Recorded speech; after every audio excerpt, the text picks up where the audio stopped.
Hello, Okay. Sonali. How are you? Finally. Hope all well. Good morning, Sonali ma'am. Good morning, Raghu ma'am. Good morning, everyone. Finally, we are able to start in just 5 minutes of delay. That's good.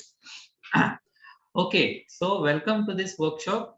All the students of second year, third year, fourth year, final year. I'm not saying all the students. Hopefully, they will be joining. I welcome all the faculty members also for this particular workshop. So this actually we are calling it as a workshop because we intend to have a certain uh, kind of delivery and not only as a lecture series. Okay, so it is going to be some delivery, and it is also going to delve a little deeper into how do we actually implement it and how do we take it forward in terms of using the data that will be shared with you, in of course in terms of presentations that we are going to run. Okay, so we are calling this workshop as design journey concepts and further. The intention of this particular workshop of course is, uh, although primarily focused with thesis students as of now, but I guess that already second years and third years are into similar stage of developing a concept for their respective programs and taking it further, maybe a little here and there. But eventually, that is one thing that we have been dealing with since a very, very long time.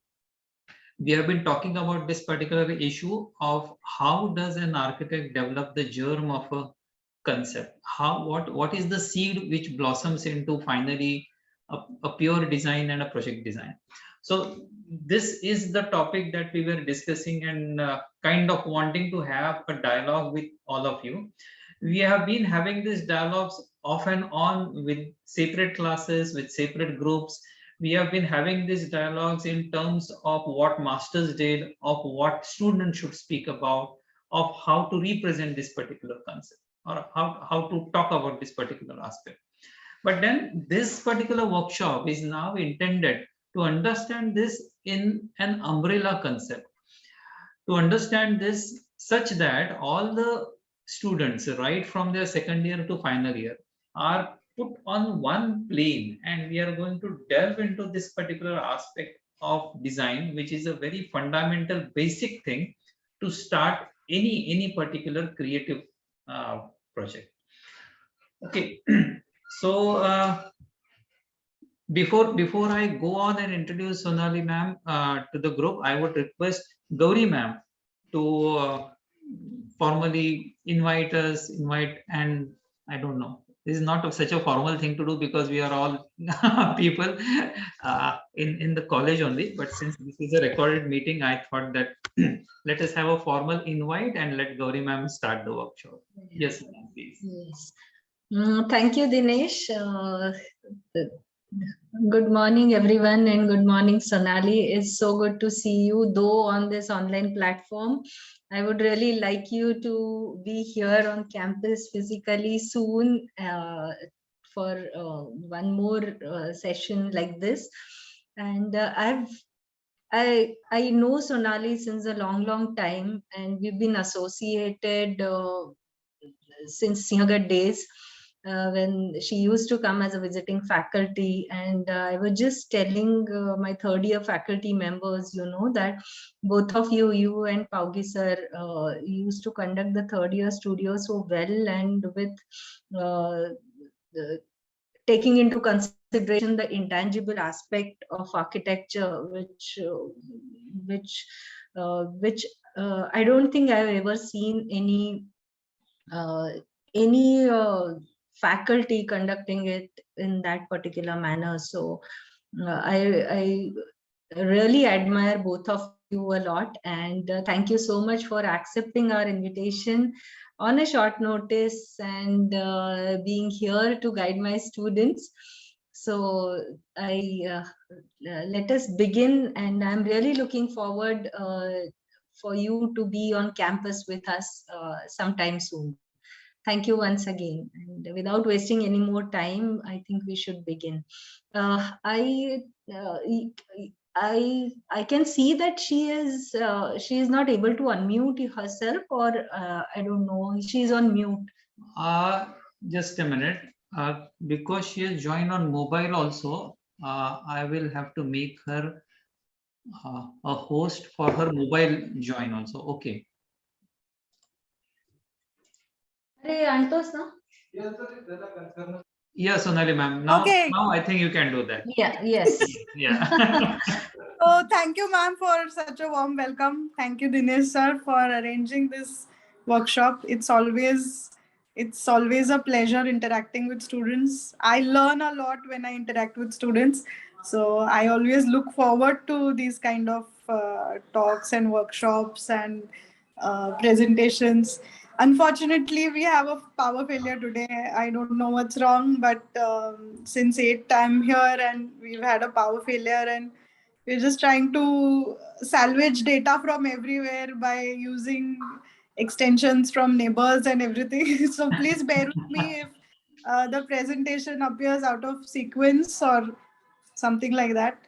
And yeah, let's see how we can get the best out of this. Okay.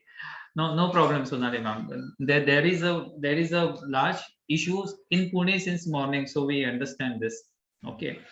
Okay. So before I ask Sonali ma'am to begin the program, I'll very quickly in 1 minute introduce Sonali ma'am to everyone. Uh, just two sentences, because Sonali is actually a known person to most of us. So Sonali is a Pune-based architect, landscape architect, practicing since 2009. Her firm, Sparrow Landscape Initiatives, believes and practices ecology-based landscape and provides creative, aesthetic, and environmentally balanced landscape designs. Her projects have won recognition and have been published.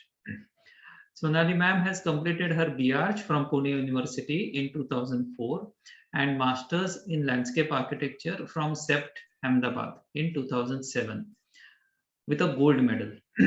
Along with her landscape design practice, Sonali takes a keen interest in academics and is engaged with various graduate and postgraduate programs in Pune as design faculty and of course as thesis guide too.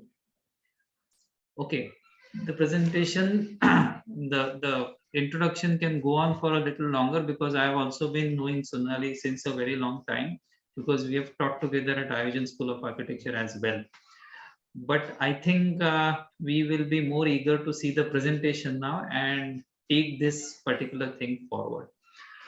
Okay, Sonali ma'am, so we are here for any support that you require at any point of time that you think that the presentation is not working, it is not moving, or anything else is happening.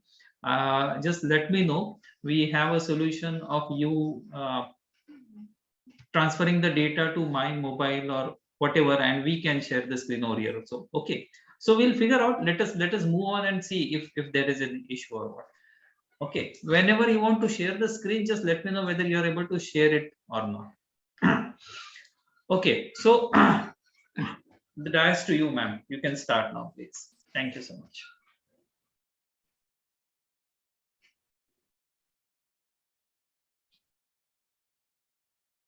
So I too will begin the presentation. So that since I am on a battery backup, I would Yes. like to make the most of this. So yes, just give me a few seconds. Yeah, sure.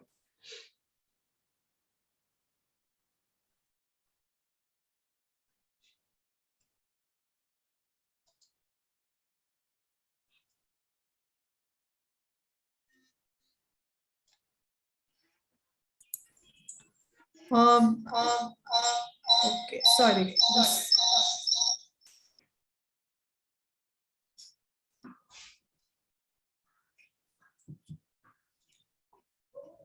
So my video won't be seen for a bit. Yes. Audible, sir? Absolutely. Your screen is very much visible and everything is working fine. No problem at all. You can go ahead, please.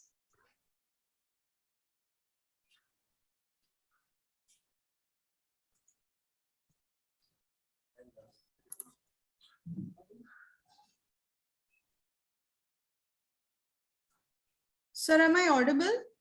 Yes, you are audible, Sonali ma'am.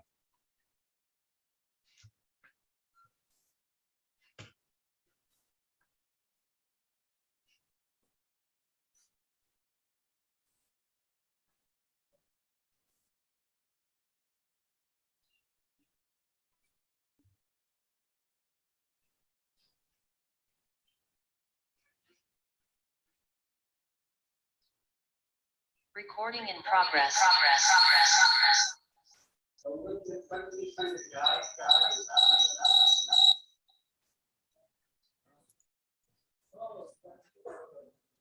Hello, Sonali ma'am. I think your one device should be. Yeah, I'm trying.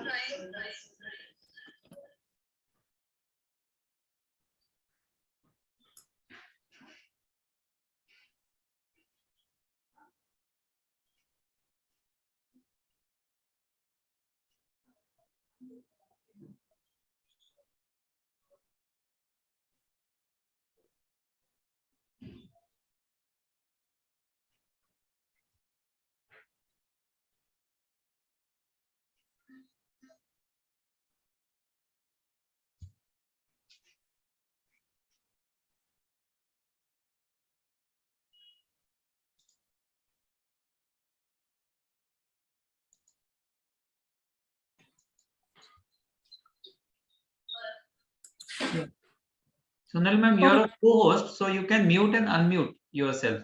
Okay. Yeah. So I think I'll speak on this, and because from the computer the audio is not getting shared for some reason. I'm Okay. not being heard. Okay. So I'll start from here. In between there maybe, because I have a audio and video that's going to play. So let's see. No problem. So yeah, good morning, students, and everyone who has joined today. The workshop is about concepts and further. So how do we evolve concepts in architecture? Some of you may be proficient now by now and you have the hang of it, but some of us still struggle with evolving concepts. Even we do that. I mean, even we struggle after 10-12 years of practice. Also, I still get stuck at times deciding what could be the right concept, or do we really, I mean, there is no doubt that we need a concept. I mean, and for students also, I think you should make it a practice to have a concept, because otherwise the design becomes ordinary and it becomes out of context. We'll see how and why. And today I've tried to put together something that will that is of interest and will help you generate some good concepts. So this is only a brainstorming sort of a thing that I've put together, where one can where all one can get ideas is what I am trying to put in this. So where do concepts come from? The typical problems of Google, that can everything be Googled and can I Google a concept? So that is the first thing many students do, that when you get a topic, you just open the Google window and then you just type out that, okay, great hospital designs, concepts for museums, schools and institutes, how to design institutes, and there are tutorials for everything now.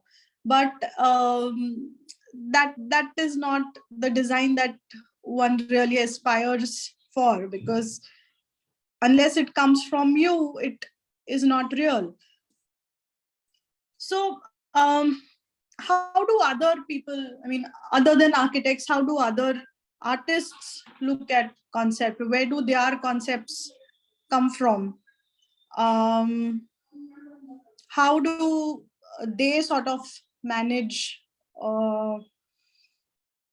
to generate concepts? So let's look at a few performing arts. So this is a poem in Marathi by the famous poet B.B. Borkar, and I have translated it in English for non-Marathi participants. We may have a bit of a problem here because of the audio visual thing, but I'll try to play it on the phone itself. Please let me know if you're unable to hear. So here, if you listen to the poem, and the next clip that I will show you is what I'm trying to show you, that how other artists generate concepts. One sec.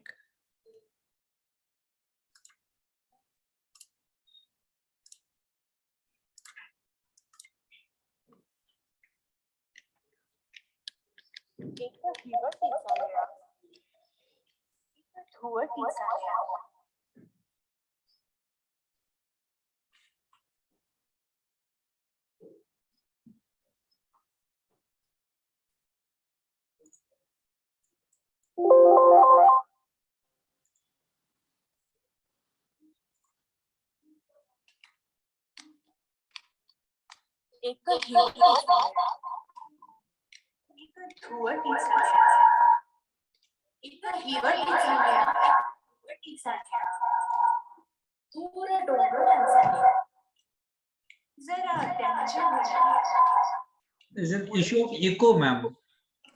Okay.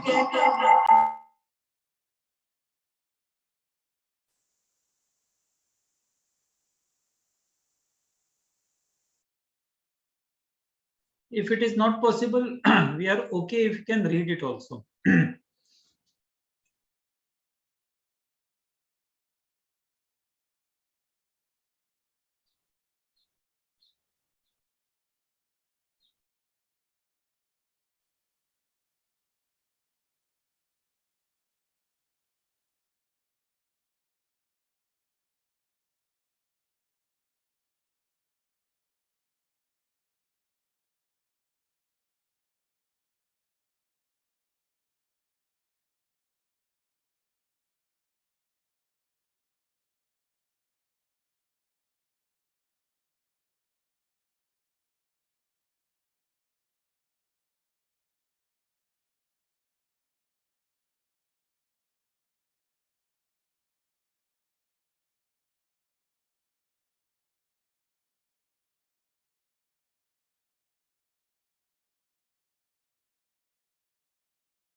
Sonali ma'am, are you trying to play it again?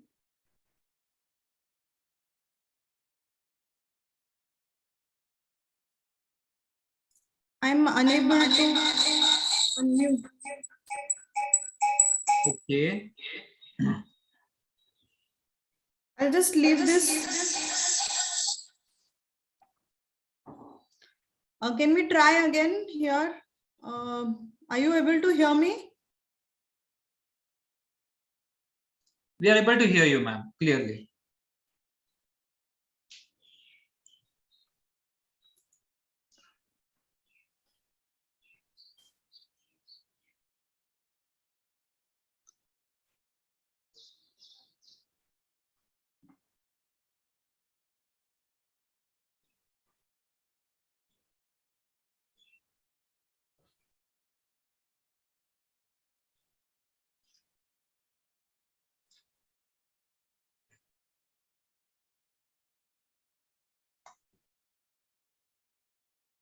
Recording in progress.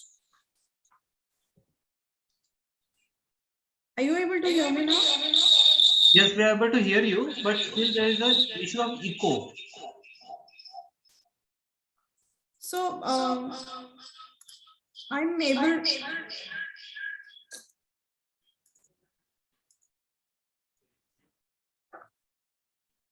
I've made you a co-host for your mobile as well as the other device. So I'm unable to understand the problem. Why the echo is coming? If I'm switching off from the mobile, then I'm not able to. I think I'm not audible on this device. Okay, So, okay, but the echo problem is persisting. I think both the devices are showing as both the devices have their this on. Can I try muting you from one of the device from my side? Just a minute. yes. If I do, okay. Now can you try? Can you hear me now? Yes, we can hear you. The other device is on mute. Okay. Let's try this once, otherwise we'll move to the next one. Yeah.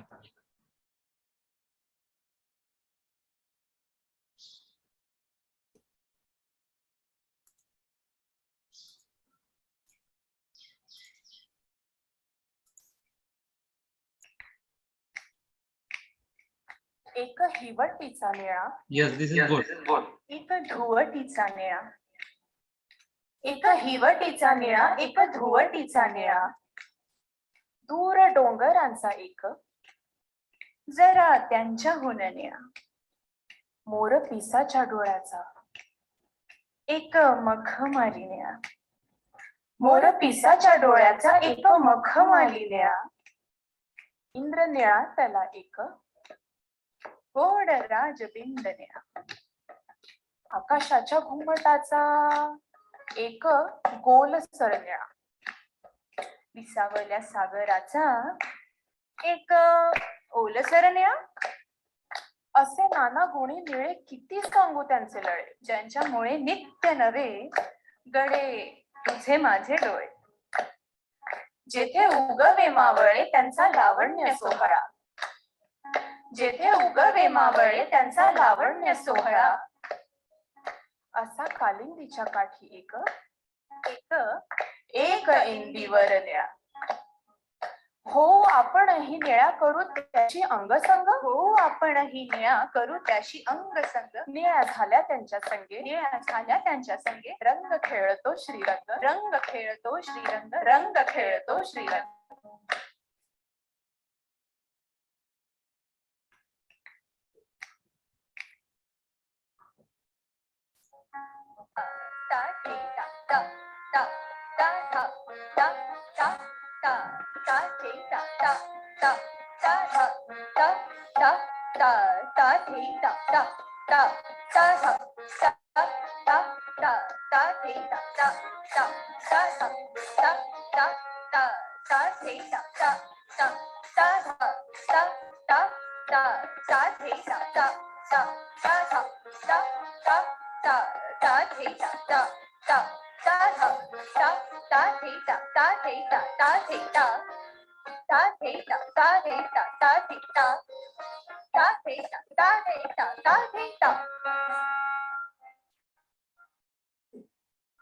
एक हिवटीचा निळा. एक हिवटीचा निळा. दूर डोंगरांचा एक जरा त्यांच्याहून निळा.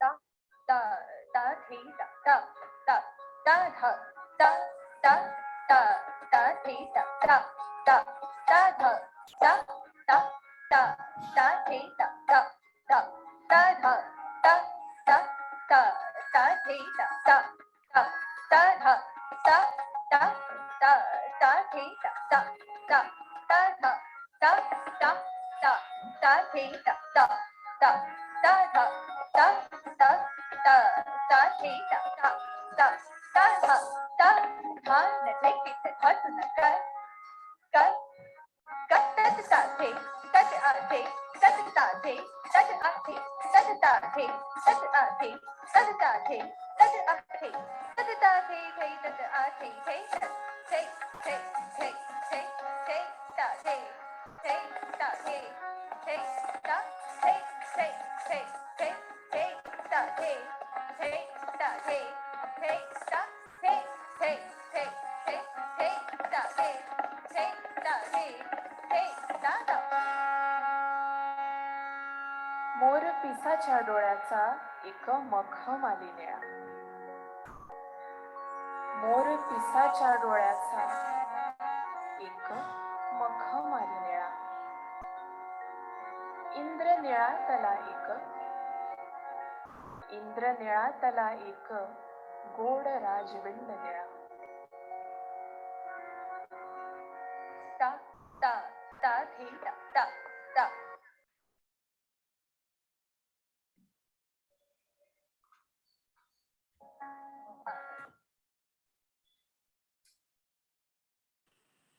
So, okay. Yeah, you'll need to mute one device.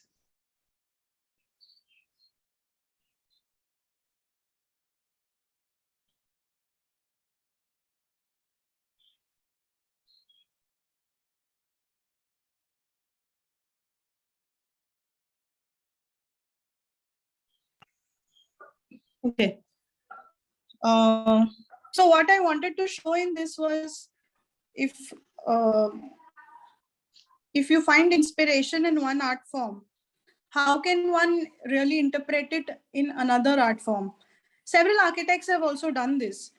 So I'm not saying that you take inspiration from this poem or from this dance form, but I only wanted to show that how the dance form is taking inspiration from another art form, along the way paying tribute to that. So they have not interpreted it line per line. They've taken the essence of that poem and then sort of molded it to their art form and then taken it further. So we have to, as architects, we have to look at various art forms and try and draw inspiration from everything that is surrounding us. Now, if we go to another art form, which is the movies. Now, movies I find is the art of movie making is very similar, I feel, to architecture, because like a painting or like the art form of painting or like sculpting, it is not an individual expression. It is a teamwork. So many people who believe in one idea come together to create a project, and for 2 or 3 hours they convince you about this whole idea that they have and make you a part of that. Architecture is an equally powerful medium. So good movies can give you hope, they can inspire you, they can engage you emotionally, and they can make you laugh or cry or scared or paranoid and everything together. Similarly, architecture can engage people, it can give hope, it can create moods, and it can change one's moods drastically. And hence we can, I think, take inspiration from movies as well. So how are movies made? Like, uh, we know this Romeo Juliet story and all of these movies. Before we go to watch this movie, we know that what the end is going to be. The hero, heroine both are going to die, they are going to commit suicide, and still we watch the movie with the same passion, we cry the same tears, we anticipate the end in the same manner for each movie. And for 400 years this pattern has continued. So Romeo Juliet happened 400 years ago, and still in some way or the other the story is being repeated, but the treatment is different. So even in architecture you have the same requirements. If you have an institute, you have the same classrooms, you have the same staircases, you have the same corridors, you have the same principal's office, everything you have with the same amphitheater, the same playground. The requirements are the same, but how you treat them is where your concept comes into play. unique and intriguing concepts and treatments. So sometimes we like some ideas and stories because we have not thought of them or heard of them before, or because they yield different meaning to different people. So everyone interprets it differently. Shutter Island, if you've seen, everyone thinks the end is different. Inception, if you've seen, the end is different for everyone. You still ask anyone you ask two people who have seen this movie and what do you think happens next, and they will tell you different versions. So it is different for different people, and when this experience is different, the the movie becomes interesting, or it remains in people's memory. Hence, these movies have a longer shelf life and become trendsetters. Similarly, with architecture, you are able to give different experiences. If you have unique and intriguing concepts, and if you give interesting treatments, and if you are able to engage that person while that person is in your building, then your project is successful. Make believe. How many of you are DC fans and how many of you are Marvel fans? So we all have teams.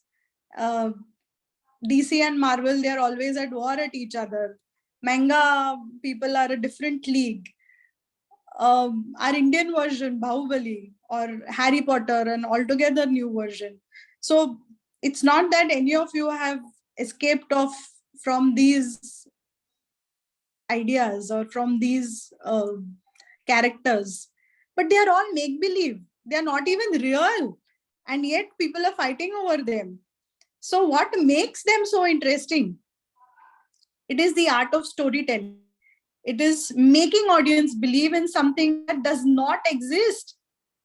Most of these are adapted from books, but the movies increase the fan following, and there are actual fights, like I said before. So the superhero doesn't even exist, and people are actually fighting over who is better. Isn't that wonderful? And this is something so intangible, that something is that doesn't even exist, and people are find affinity towards that hero. Then there are adaptations. So all these movies have been adapted from different stories. The reason for a reason or the treatment maybe is different for all of these. Just a minute, something, I'm trying to see if there is some electricity.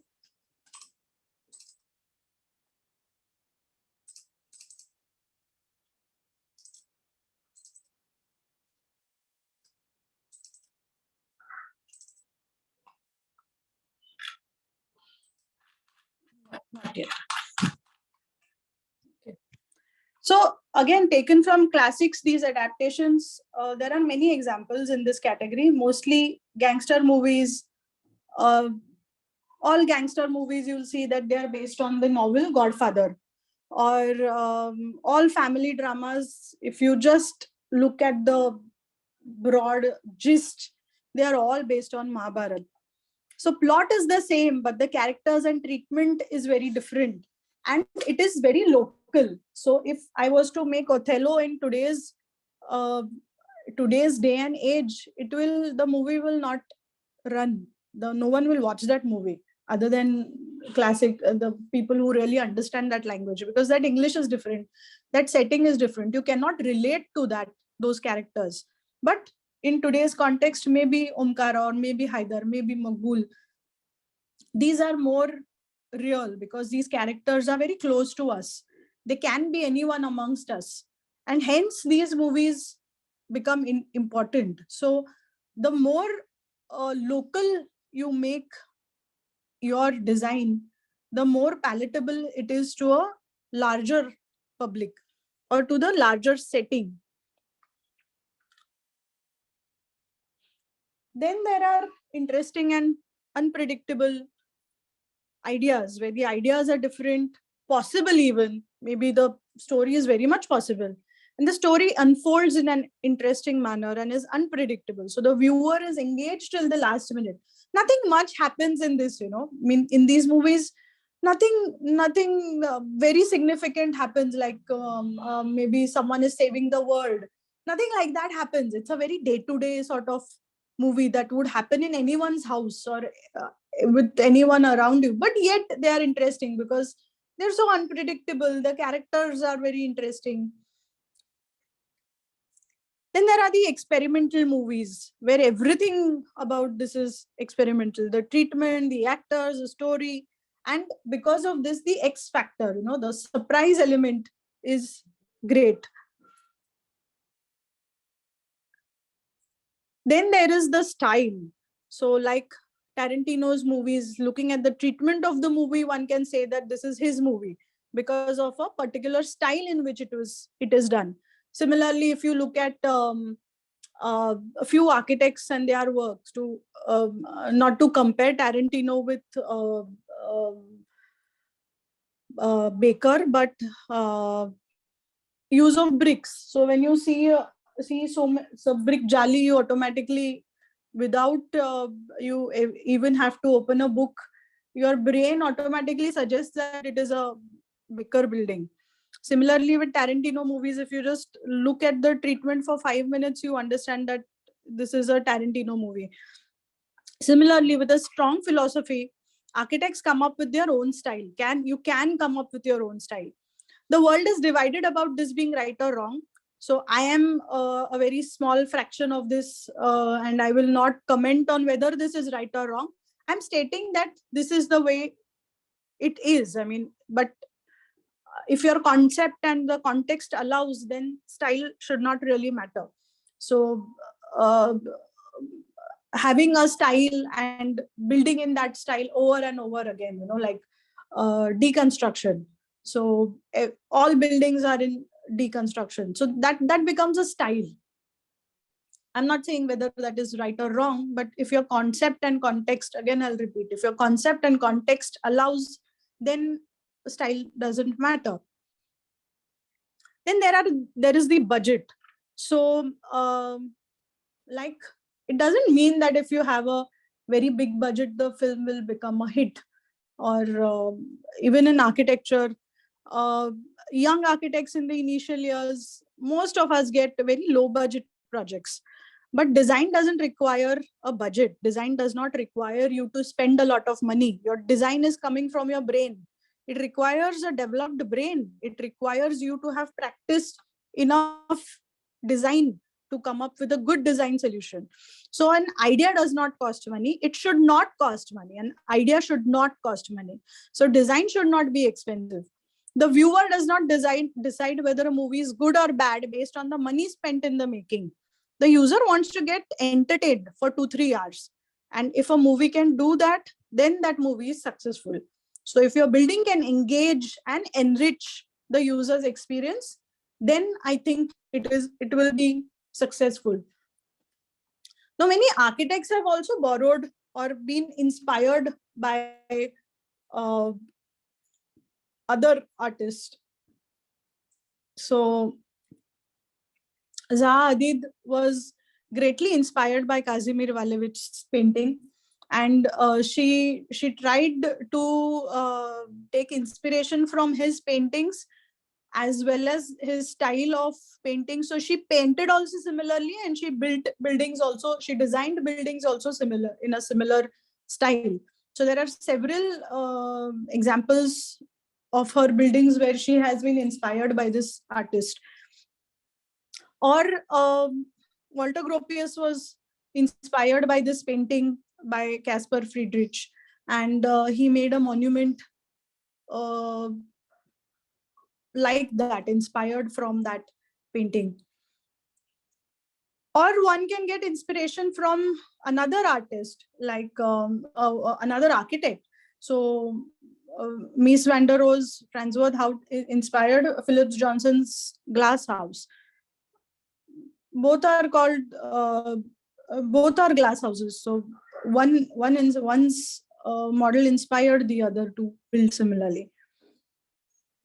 the site can inspire you. So Jeffrey Baba's Kandalama Resort, it follows the shape of the site. So, and the entire building has been designed such that the building is very, though it is a big footprint. So like you can see, it is quite a big footprint, but it merges with the entire surrounding. He has designed it in such a manner the building becomes so insignificant.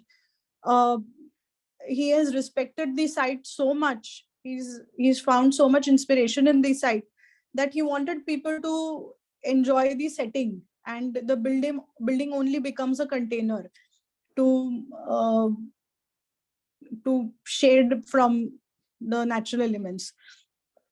So you have all these hills that are coming into the corridors. You have these natural stones that just come into the corridor. He's just left big rocks in the corridors. The staircases are all open. You can look at the dam from different levels. And the building itself he's made such beautiful use of the contours that you enter at the 3rd floor, and there are 2 floors below, and yet you don't realize that you have entered at the 3rd floor, the reception, and then there is just the dining on top. Even the terrace has been made like he's designed a terrace garden such that it merges with the hill beyond. So from nowhere the building is seen. He's painted it in dark green, gray, and browns. So even that sort of merges with the entire backdrop. Or Falling Waters by FLW. So it was built on a stream. So he's taken inspiration from the stream and built a house around it. And of course, I mean, it's a classic. You all know this building. It looks different in different seasons. So there are various stories about how many people told him that this building will not stand, and yet it does. So how do you express these ideas? There are various ways for expressing these ideas. Now this Sydney Opera House, the concept was derived from orange fruit segments. Though now it is such a beautiful structure, and it's on the harbor, and so many later it came that it is inspired from the sails of the ships. But original concept was inspired from the orange fruit and the segments of the orange fruit, the segments of the orange that we eat. So it can be at that moment you may feel that इसमें क्या concept है? How can I build an opera house from an orange fruit segment? But people have done it, and the conviction, so the choice and the conviction matters. You may come across several ideas will come to your head, but what to choose from that, and being convinced yourself first, and then you can convince people. Unless you are convinced, you will not be able to convince anyone. Very simple design, you need not always have great concepts. So it's a cathedral. So Kenzo Tange has chosen a cross as the plan. In plan, it's a cross, which is the symbol of that religion. And then he's developed it all around. And it's such a wonderful. So he did not just stop at the cross and just project from the base to the top the same cross. He explored the various surfaces. So your concept can be very simple, but your treatment and how you explore that further becomes very important. You can express your ideas in plan. Not everything has to be in a form. Sometimes your idea can be expressed in a form, like this galaxy concept by Roger Anger, where the plan then decides how your site is going to form, because it's such a huge site. Taking one big form, expressing that building in a form may not have been possible. And hence, in such a case, he has expressed it in a plan, so that there is some sort of discipline to how it grows in the future. Or this Bharat Bhavan by Charles Correa, which is inspired by the Sanchi Stupa. Sorry, not Bharat Bhavan, Bhopal Vidhan Bhavan, which is inspired from the Sanchi Stupa. So you can see that the finished building looks, it does not look exactly like a stupa, but it reminds you of the stupa. And hence I always feel that Korea's architecture will never be out of style, because wherever he has built, he has taken inspiration, or he's taken clues from the site and surrounding. Like in Jaipur, Jawahar Kala Kendra, he's taken the plan of the old city, the 9 squares, and one square he is tilted, because the original plan of the city was like that because of the Aravallis, one square had to be removed. And that's how he has paid tribute to the city. He's taken elements from the old bazaar, and those have been used. Similarly, here in this project, you will see that the elements of the stupa, the plan is there, the elements are there, and that is how a big project, even a big project like a Vidhan Bhavan, has been built in one, as one idea. Then there are experiences. So your building can be experiential. It need not always be expressed in a plan or a form. It can be an experience, like this Holocaust Museum by Daniel Libeskind, where he's taken the Jewish star, that is the symbol of that religion, and broken it up as the plan. And then in inside, he's given such experience that you can hear only the faint sounds from outside, but you cannot really see anything, or to give an experience of what the Holocaust must have been. So your idea is important. Whatever you do, your idea and your conviction is important. Church of Light, a very simple idea. I mean, your philosophy, Tadawando's architecture, his work is very minimal. So the bare minimum, what is required, only that much he will give, and through that he creates beautiful spaces. So even in this, without using an outside element of the cross, he has given this light. He's use of light to depict the cross. So that idea, that just, you look at this project and you're like, wow, how does one think of this idea? And this again is a project which will never go out of fashion. Every time you look at this, you wonder how one has come up with such an amazing idea. Then you have your site features, which help design. So Shirish Berry's project, where there were these numerous rocks.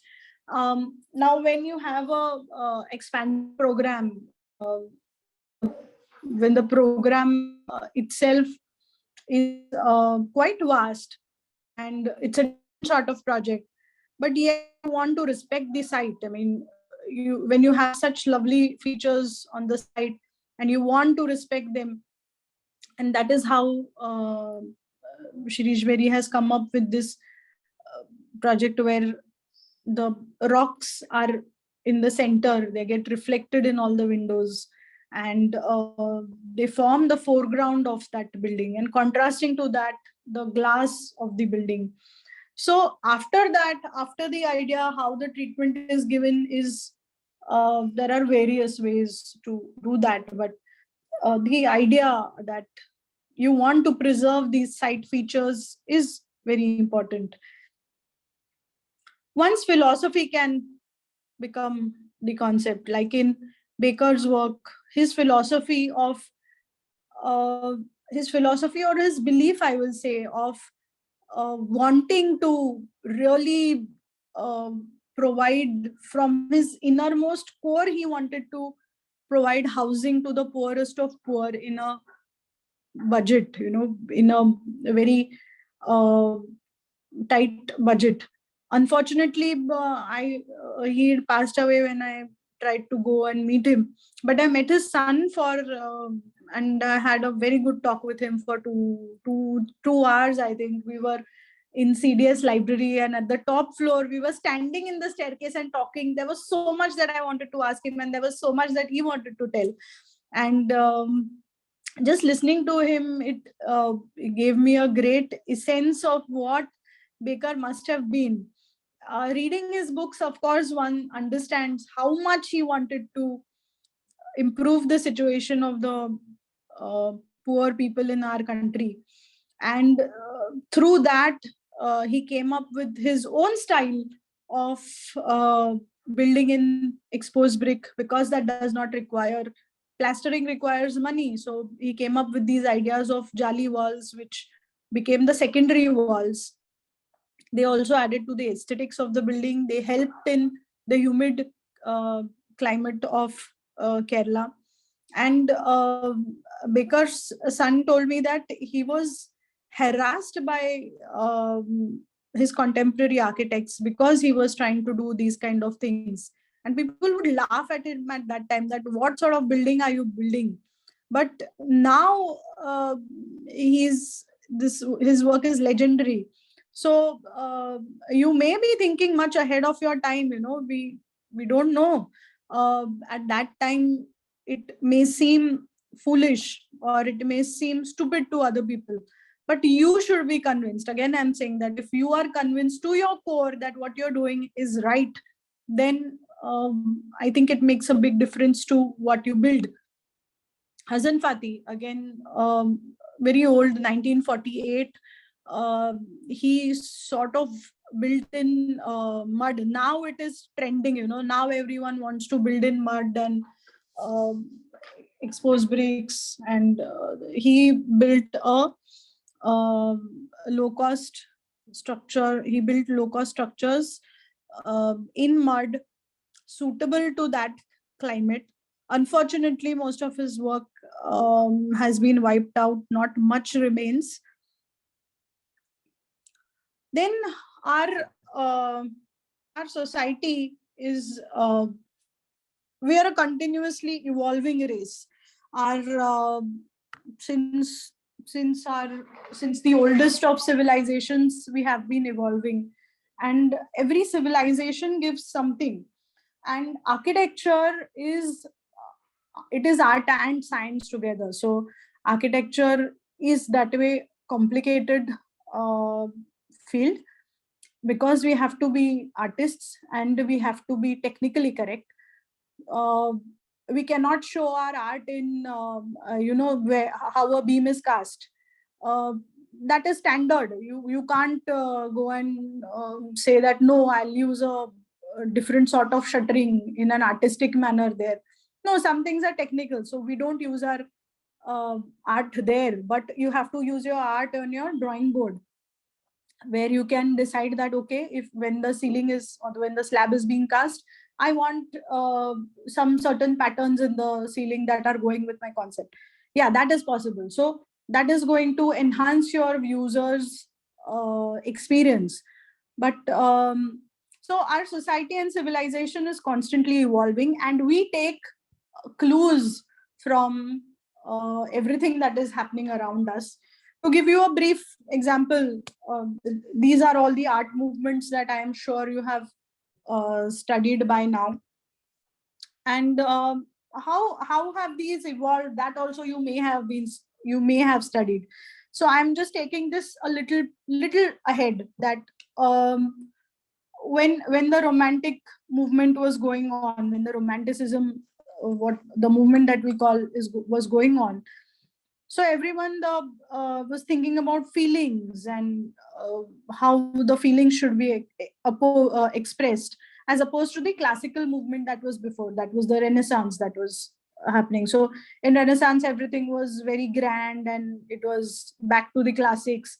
Here it had started to come more towards feelings and how one expresses.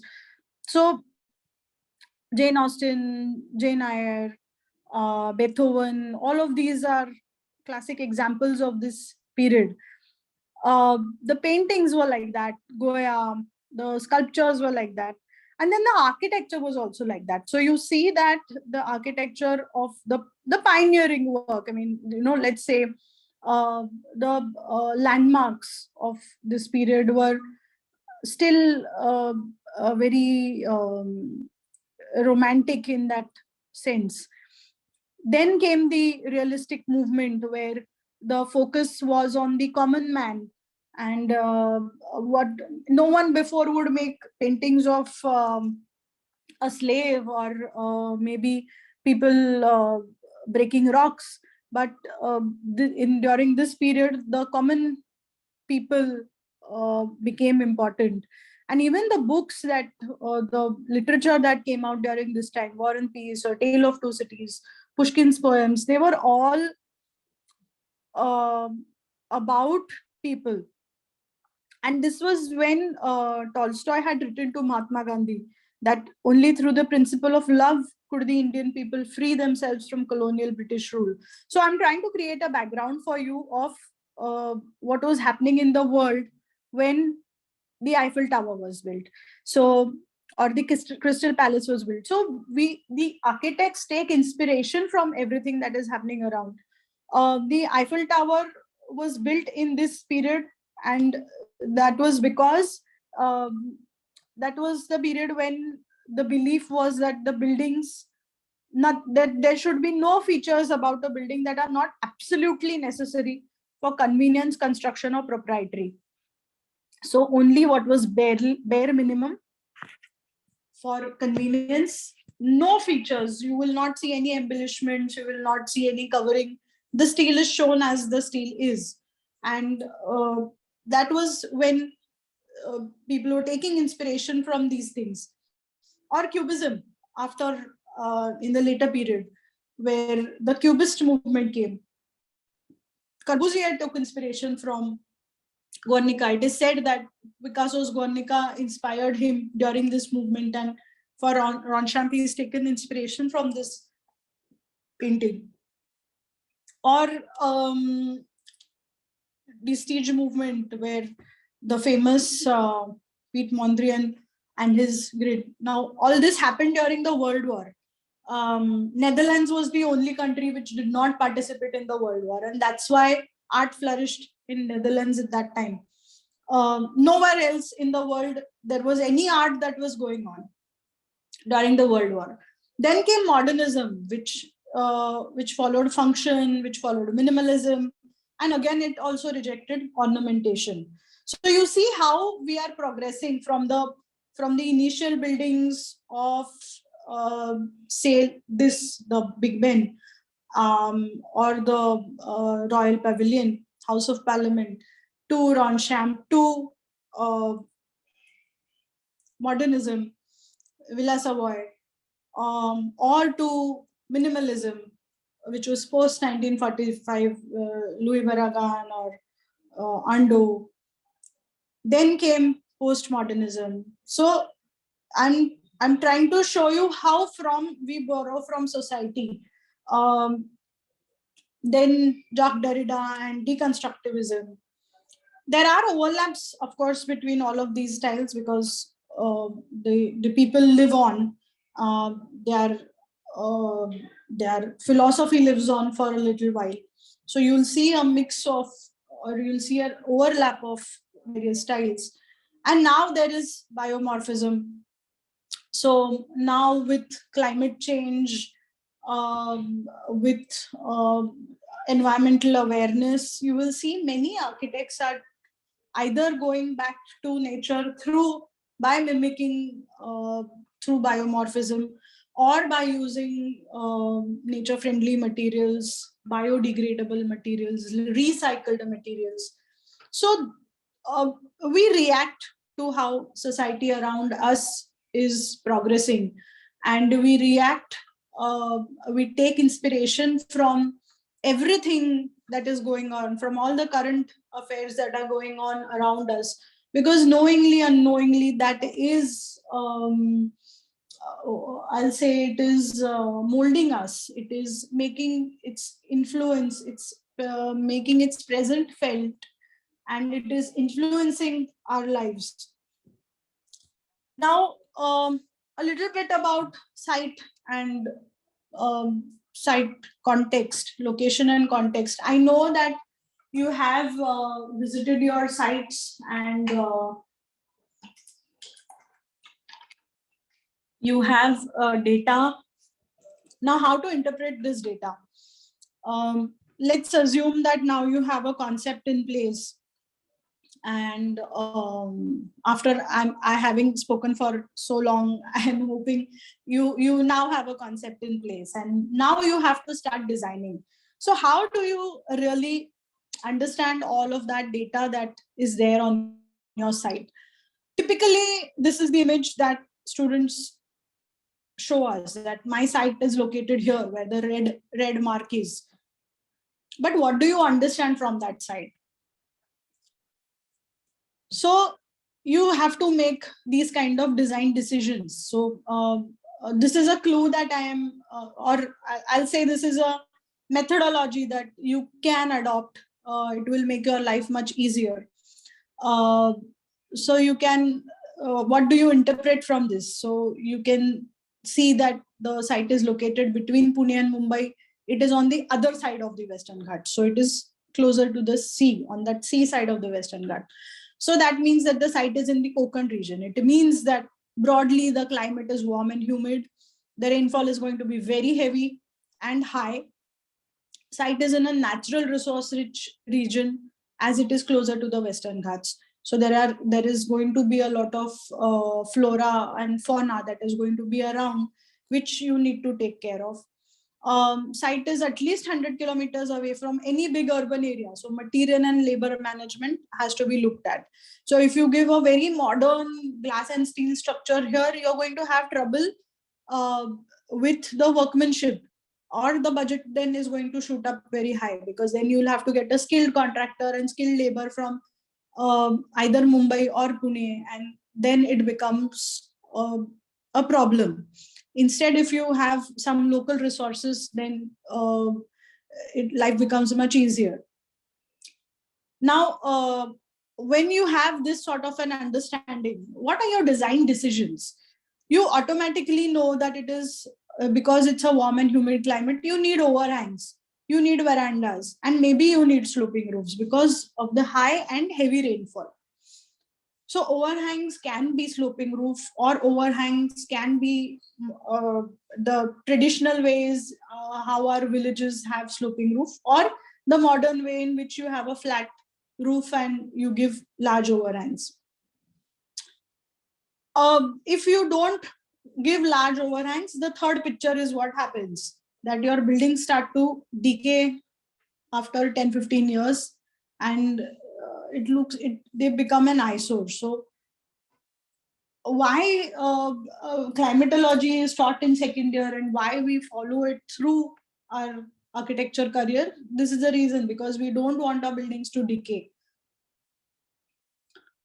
Some other things that if you access these two, if you look at these two images, you will see that this site is in a more open area, whereas this is in a congested urban area.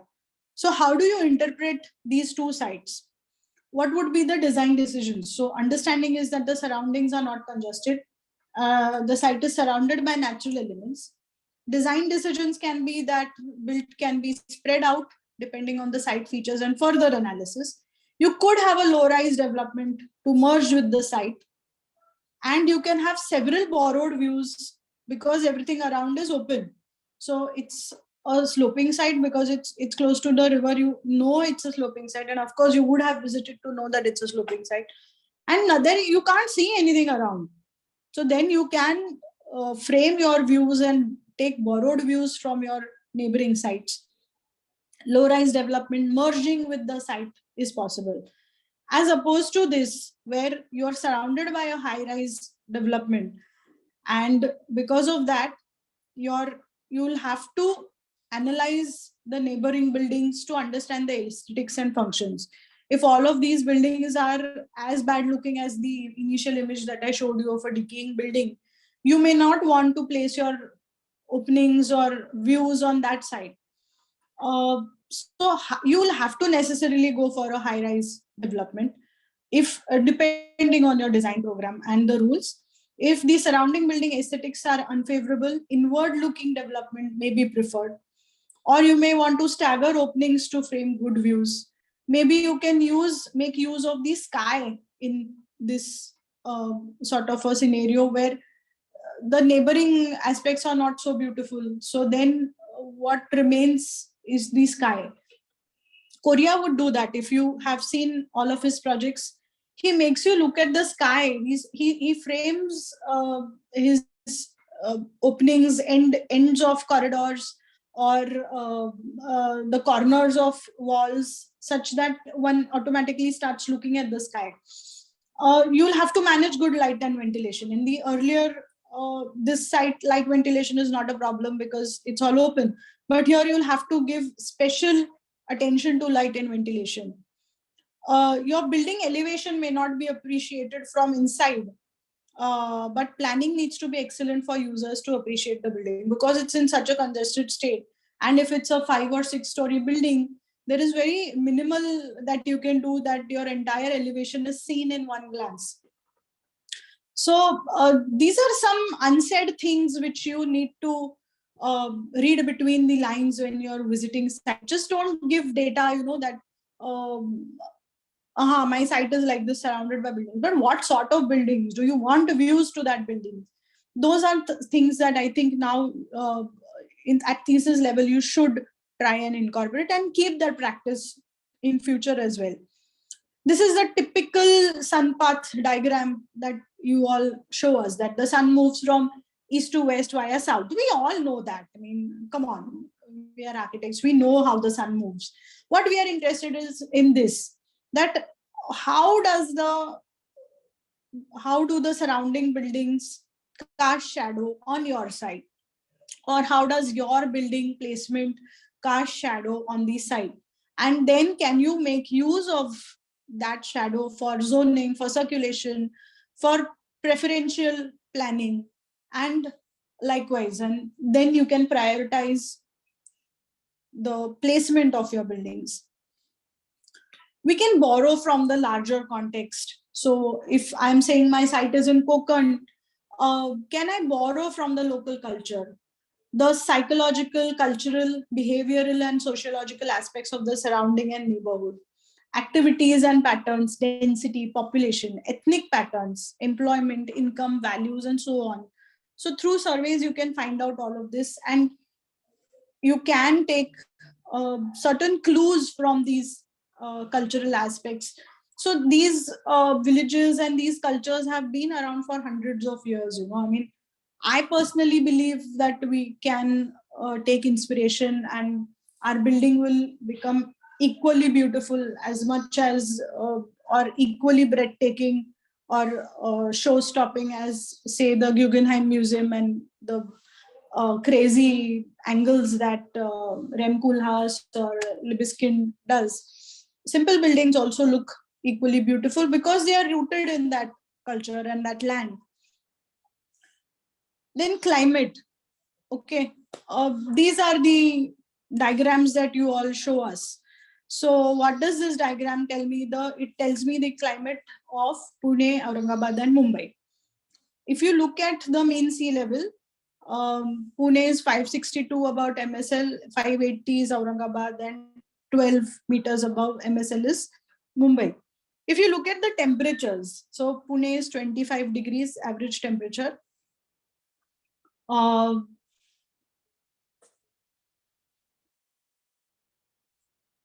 Aurangabad is 26 and Mumbai is 26.8. So does this mean that all the temperatures, so 25 and 26.8, the variation is not much? Does it mean that all these regions have the same temperature? If you've been to all these cities, you will know that that is not the case. The rainfall, annual rainfall is 763 mm in Pune. The humidity is 82%. Average rainfall is 741 in Aurangabad, then humidity is 52%. Does this mean that Pune and Aurangabad have the same amount of rainfall? No, it doesn't. You have to interpret these graphs. The facts are different because you have to read between the lines for these to be that way. So you have to understand the diurnal temperature range. How long does the maximum and minimum temperature last? For example, Aurangabad's maximum temperature may last for 2 hours, whereas in Pune it may just last for 10 minutes. So when the temperature in Pune reaches 40 degrees, it may reach that temperature for 10 minutes and then it will come down. But in Aurangabad, that 40 degrees may stay for 2 hours, and hence the resulting heat that is there for a longer period of time. What is the average temperature at night? So you have to ask these questions. In Pune, the temperature is less at night than the day, but in Aurangabad, it's just marginally cooler than the day, especially in summers. It's not very cool. In Pune, it cools down very quickly. How many total rainy days? So if we see this graph, you'll see that the rainfall in Mumbai is 2386 mm. The rainfall in Pune is 763 mm. Okay, but the number of rainy days in Pune and Mumbai is similar. What does it mean by rainy days? That it rains for those many days. So even if we have monsoons from June to October, it rains for some 32 odd days in all of these 4 months. It does not rain every day for 4 months. It means that it rains for some, depending on that area. So in Pune, it's some 36 odd days we have rainy days. Similarly for Mumbai, but it rains 3 times more in Mumbai. So that information of rainy days is misleading. Even if it says it's 36 rainy days, it rains with so much intensity and it rains in so much volume that the rainfall is not the same. So you have to be able to decode these graphs and this information. What is the humidity and wind speed? What are the number of sunshine days? So the sunshine in Aurangabad may be more than the sunshine in Pune. So you have to address these issues. Okay, I'll skip this. You know about hot and dry and warm and humid climate, so I will not. You have covered this already. I think in second year. Contour sites. Many architects refuse to accept that the site is sloping. You design like it's a flat site. But contours are your friends. Contours are going to give you a lot of clues. Contours are going to help you generate beautiful concepts. So we do a slope analysis. I'm sure you have done this in third year, where you analyze the slopes as per the contour. And that gives you the percentage or the gradient of slope. That helps you make design decisions. That this area is low lying, so I can have my water in that area. Certain area is flat, I can have playgrounds in that area. Certain areas are very steep, so maybe I can have a forest in there. I will not build in that area. So that helps you generate a site plan, that helps you generate clues for your further design. Shape and site features. There are many designers who follow the shape of the site. Bawa especially, all his buildings, you see, he follow the shape of the site to quite a large extent. So this is Kandalama I showed you earlier. This is Gaul, Lighthouse Gaul, and that hotel, and the views, that because there is the sea on this side. Each room has the same view. So you follow your site and your site shape. The vistas and the views. So sensory. What are the sensory aspects of your site? What is your site offering you? What views? Not just views. What is the smell that is coming? What is the sound that the site is generating? What do you hear when you're on that site? All of these you should map when you're on your site. Then comes the growth and survival, geology. What sort of strata is there that you require for engineering, for your structural design. You have to find out what sort of buildings are, what sort of load your building will be able to take, the land will be able to take. But at the same time, your geology can also help you generate materials, and you can reflect it creatively in your concepts.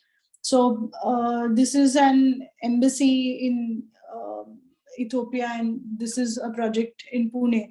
So the local stone has been used for the facade. Hydrology.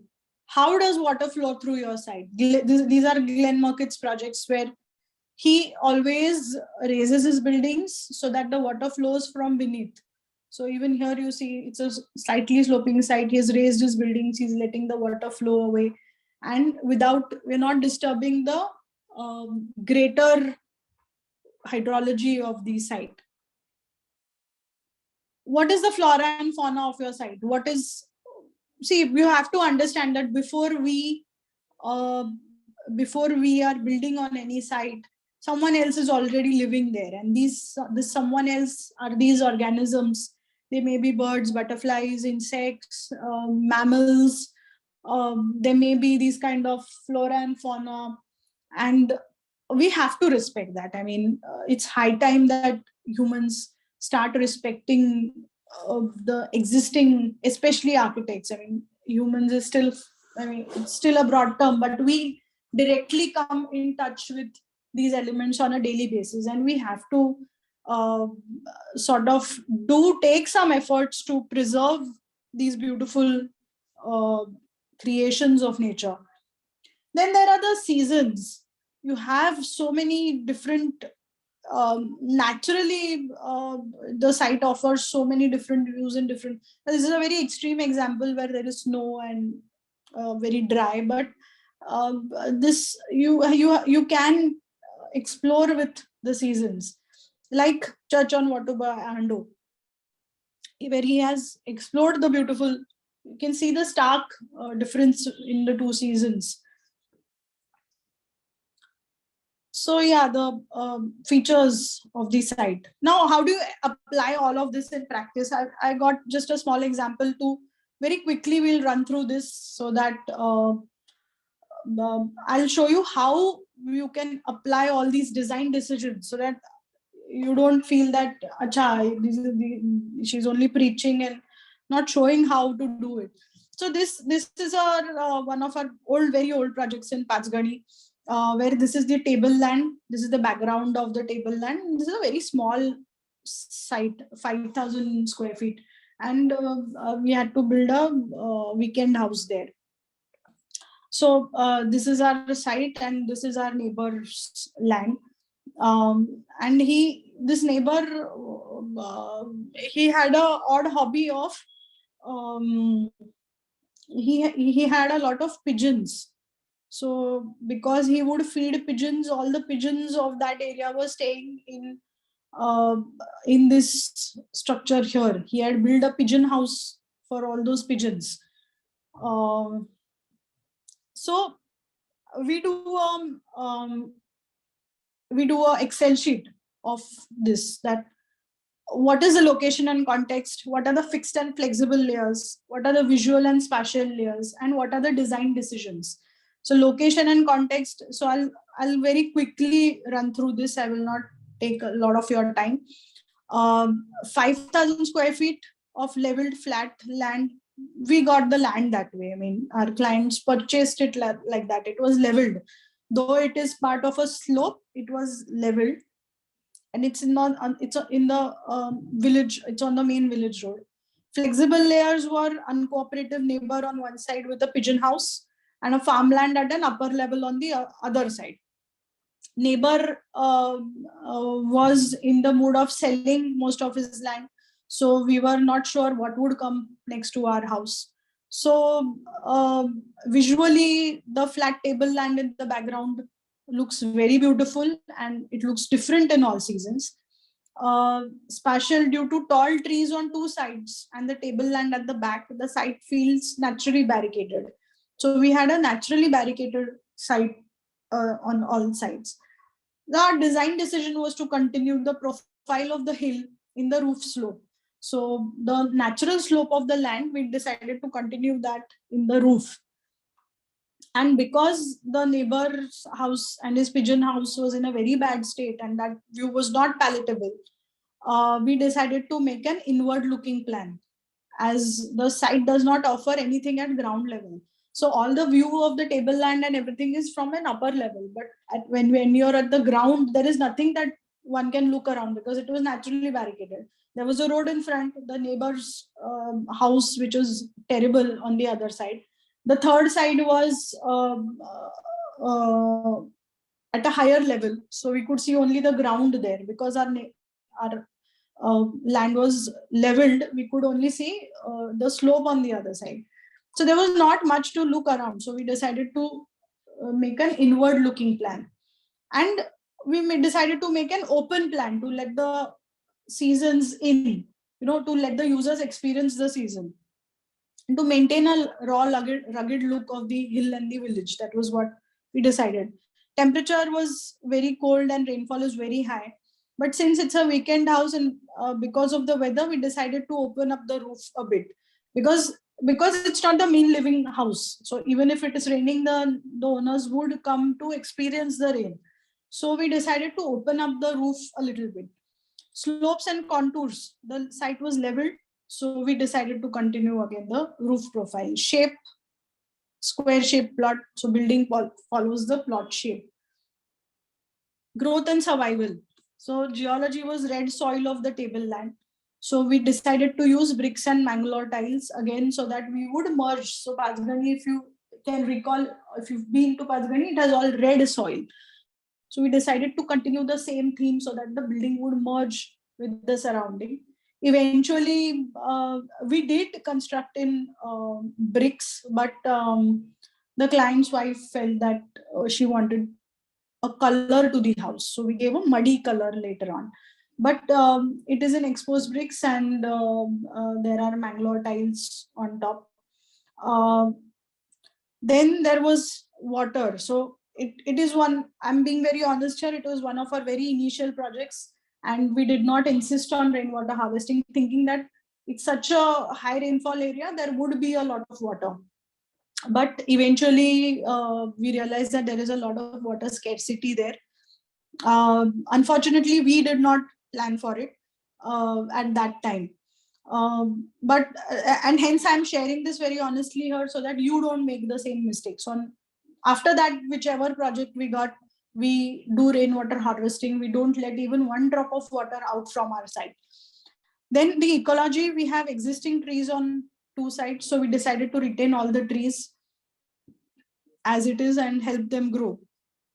Seasons, the winters are very beautiful because of the fog, the monsoon because of the greenery of the hill behind, and the summers offer conducive weather conditions. So we decided to borrow views from the surroundings and open up the roof.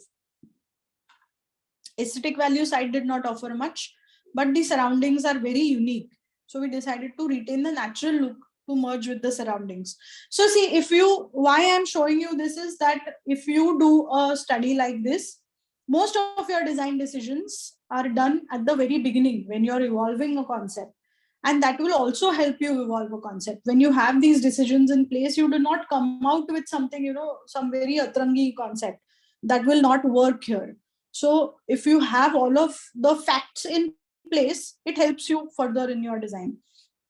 So this was how we decided. This was the road in front, the tableland is on this side, and the hill slopes like this. So we decided this is the the lights have gone altogether. Okay, so now I'm on only the battery backup of the laptop. So just one second, let me just switch off.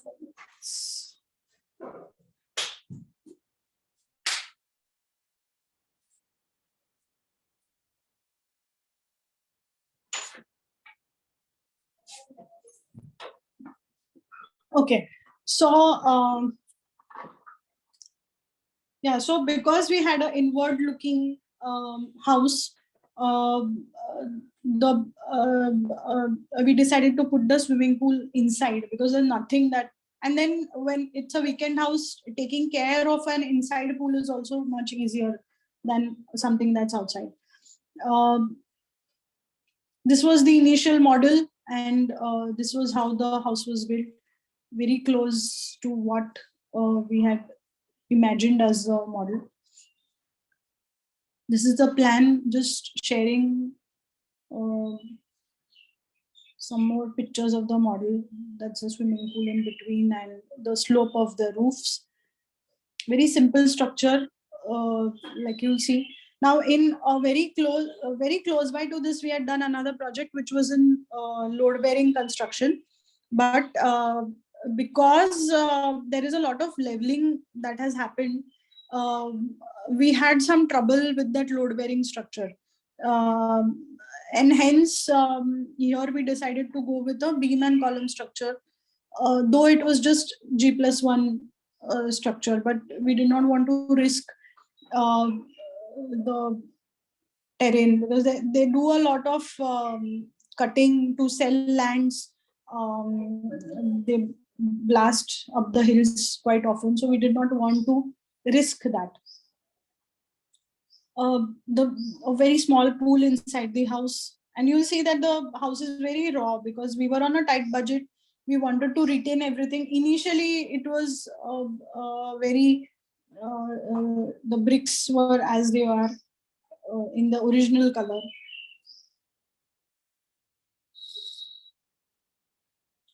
So what I'm trying to show you is that your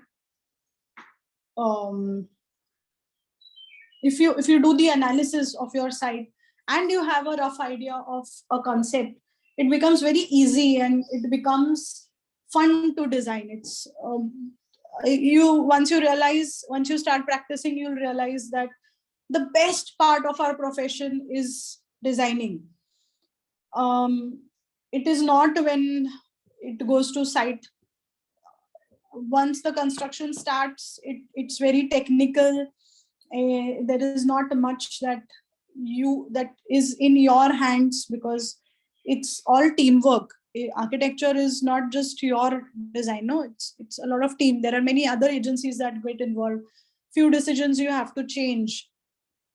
But when you're designing, that is the best part of our profession.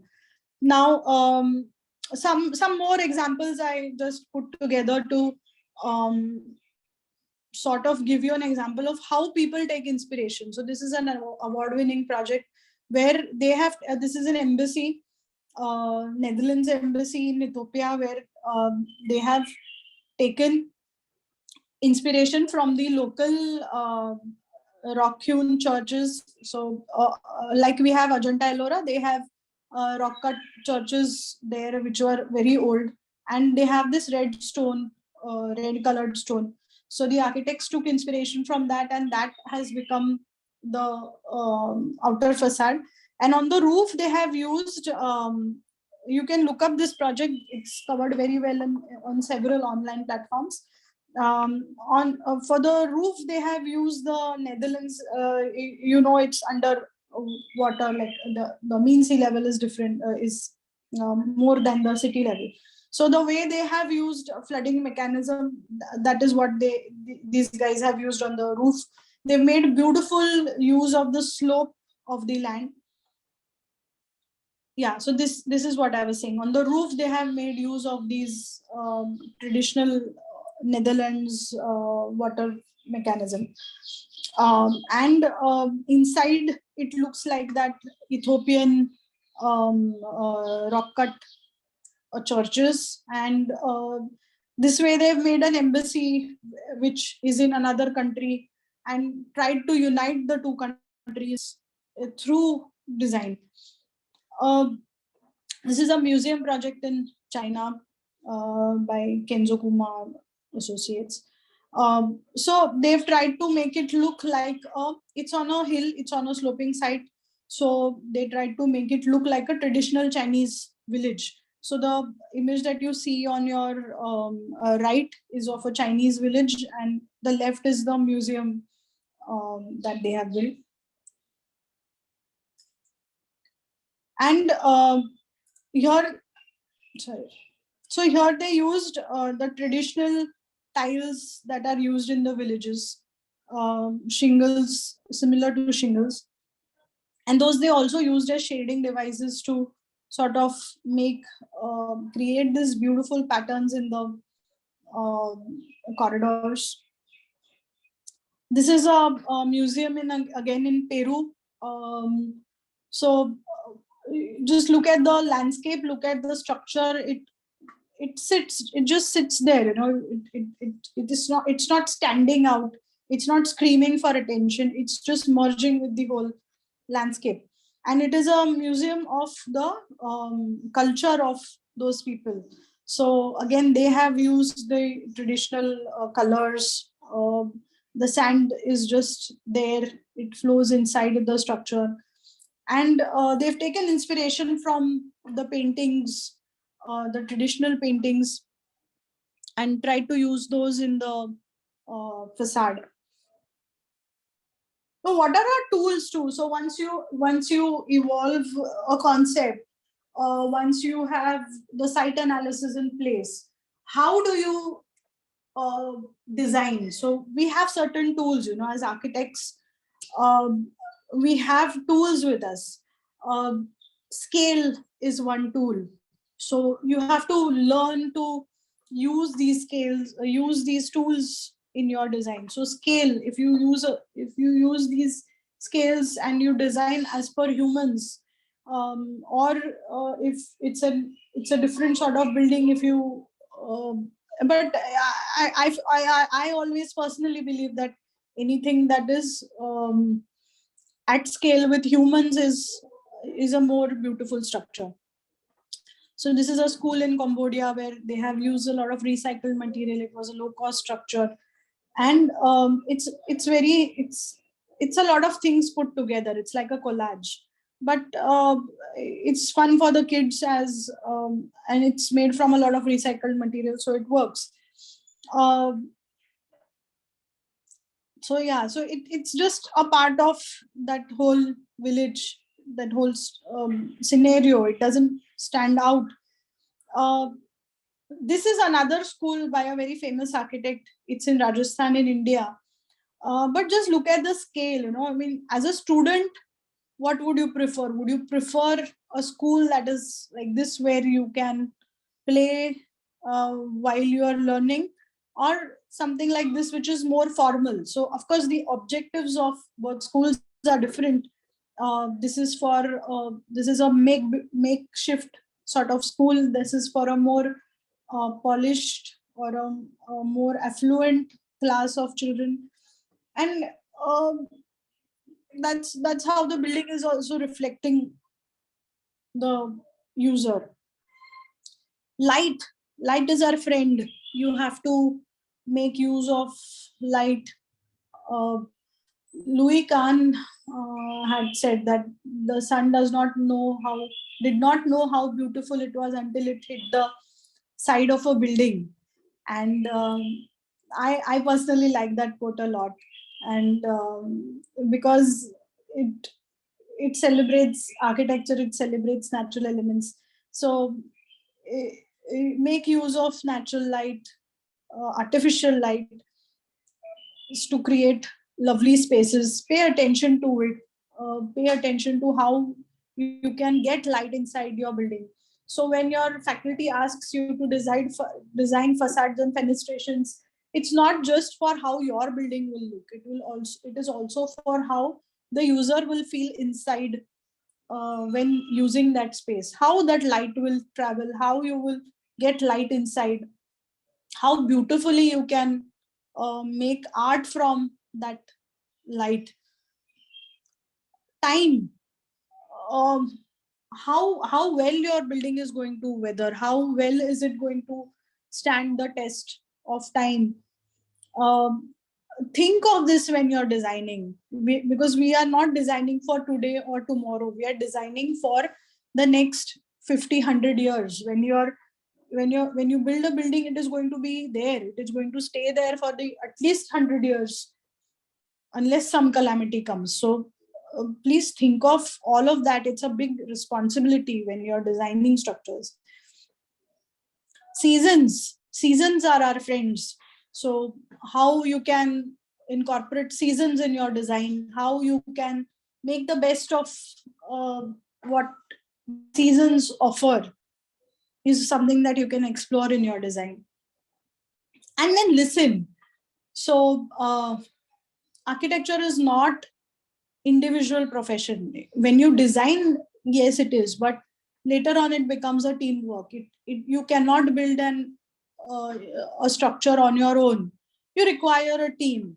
There are going to be structural consultants, there are going to be other architects involved, there are going to be consultants for water bodies, for lighting, for landscaping. There are going to be contractors who will also have certain opinions, and everyone is trying to make that building better. So if you start in your academics, listen to your faculty. When your faculty tells you something, please listen. They're coming from experience, they are telling you something because they have certain experience. This is a very famous picture, I'm sure all of you have seen, Salk Institute, Louis Kahn's Salk Institute. But this was the initial plan. Why I'm saying listen, because if you look at this plan, if you look at this model, you'll see this is that plaza that is in the center. And you'll see that there are a number of trees in that plaza. And this is a sketch that Louis Kahn had done of that plaza. And when this was constructed, he brought Louis Barragan, who is a landscape architect, for designing this project. Louis Barragan came to this courtyard, he touched the concrete, and he said, I would not put even a blade of grass in this court.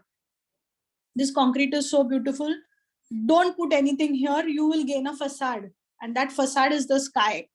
So please listen. This image would not have been what it is today had Louis Barragan, Louis Kahn not listened to Barragan. He listened to Barragan, who was a respected landscape architect, and who said, being a landscape architect, he said that I will not put even a blade of grass in this courtyard. Forget the trees. So sometimes some suggestions make your projects better. Please listen. And I'm showing you these examples of great people, great architects. So if they can listen, I think we should listen. So Corbusier, who was known to be very adamant about his design, who would not change even one line, changed the entire roof of this building in Chandigarh. So initial design, if you can look at the section, if you can see the sections, the upper section shows you the initial roof design.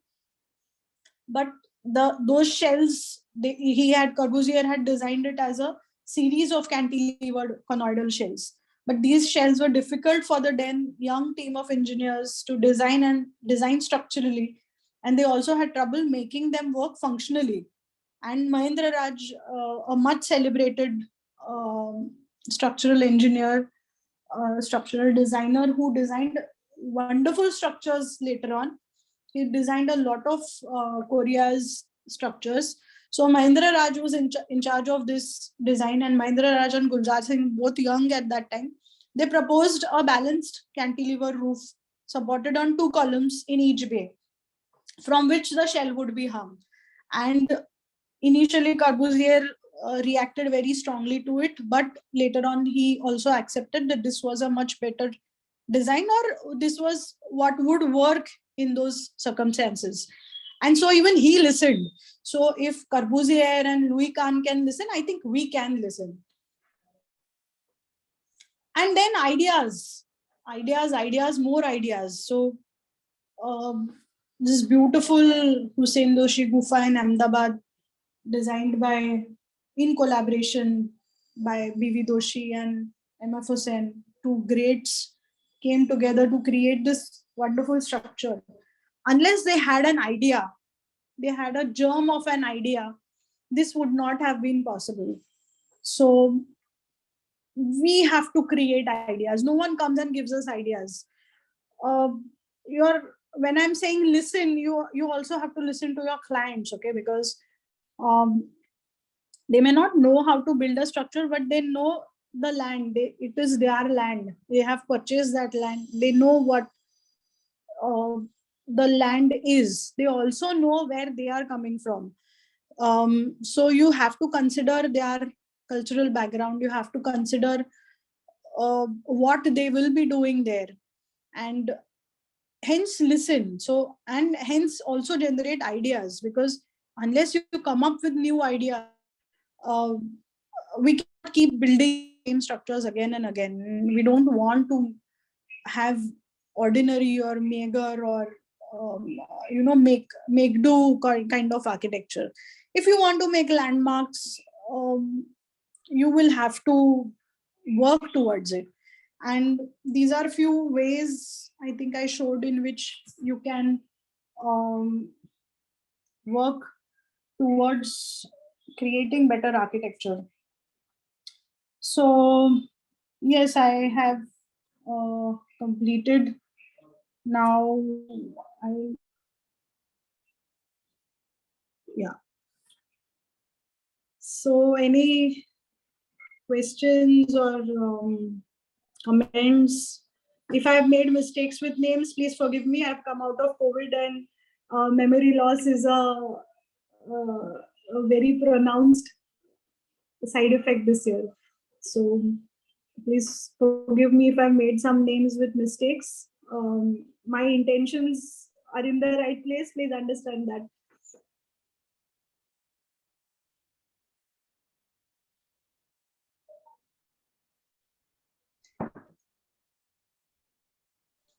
Guys, we I are hope I'm audible. Yes, ma'am, you're audible. Guys, you're open to questions. If you have any questions. I think it was so inclusive and explained in such simple manner. All these complex matters explained in such simple manner. I don't think they'll have any doubts. Once they start applying it, I think then they will have certain doubts. But it was a fantastic presentation as always, Sonali. So. Thank you, ma'am. I hope the students have taken down certain notes.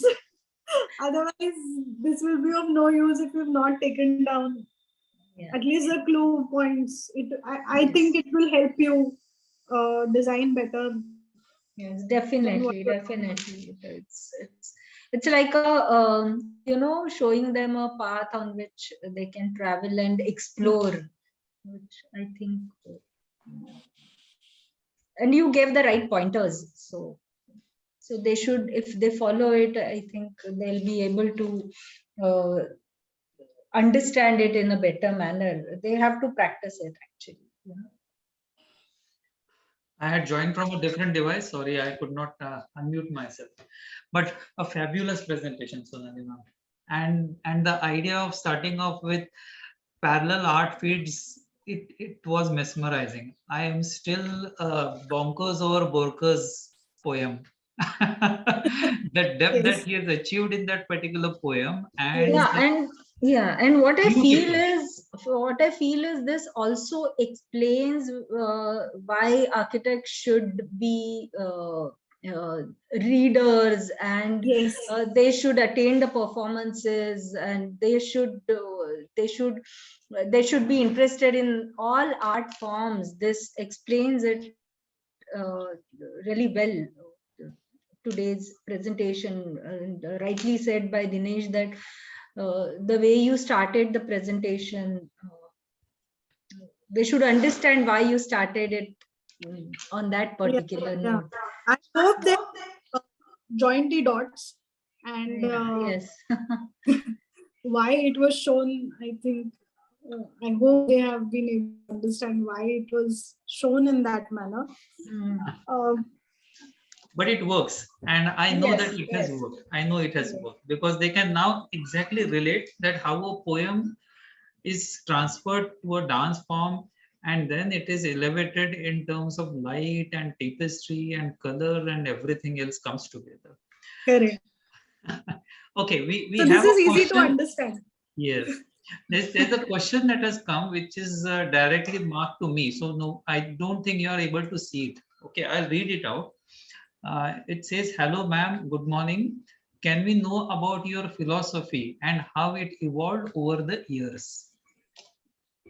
Uh, so my background is slightly different, where I after doing landscape, I realized that it is not enough.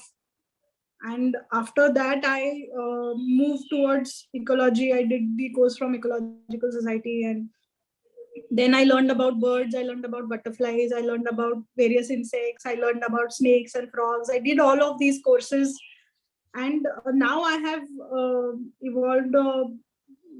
I'm still evolving my own philosophy, where I do more. I do projects which are more closer to the earth. Um, so minimal intervention, ecology based, and respecting the existing flora fauna and the existing features of these sites. That is how my work has evolved over the years. It's still evolving. I mean, each project still teaches something. You meet many people, they teach you a lot of things. So as architects, we have to learn constantly, and that will help each one of us come up with our own philosophy. And with that, the projects and everything becomes richer. Even your own life becomes very rich when you learn from other people. So that's how it is.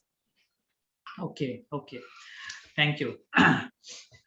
What I loved about the presentation, Sonali ma'am, was this, that you did not only share your views and just stop at giving a presentation. Normally presenters would stop at that, but then you daringly showed one of your projects and its application. So that actually is a lot of miss in most of the presentations. We have a lot of guests coming and we listen to these webinars, but then it stops that भैया आपको ऐसा करना है, बस आप बताओ और निकल जाओ वहां से. क्या किया ये बताना, that actually takes a lot of guts. And Yes, although it does. yeah. And normally what happens with us architects is we don't get projects like Corbusier and Kahn and Libeskind, etc. We have our own kind of simple life, real life, simple projects. And therefore we kind of shy of showing it to the public at general. Okay, but I absolutely appreciate the house that you did in Pasgani. And the most important thing for the student is, although it is a modest house, but still it derives so much. And the learning, how to put the learning in place is what the learning that you should take back.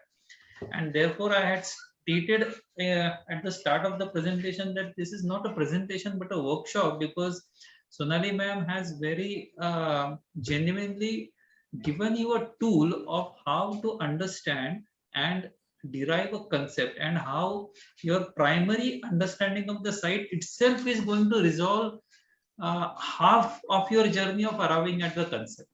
But that itself is going to give you clues, right, Sonali ma'am? Yes. So when I see students drawing very heavy sketches and complicated scribblings on tracing papers, actually not necessary. Actually not necessary to that tone. The site itself is going to give you a lot many things if you listen to the site. Nothing else. Great. So we are exactly at time, ma'am. 11:25 almost. Yes. You have also attuned to the time. So I guess students also have a limited attention span, I guess. I And know. Yeah, I'm aware.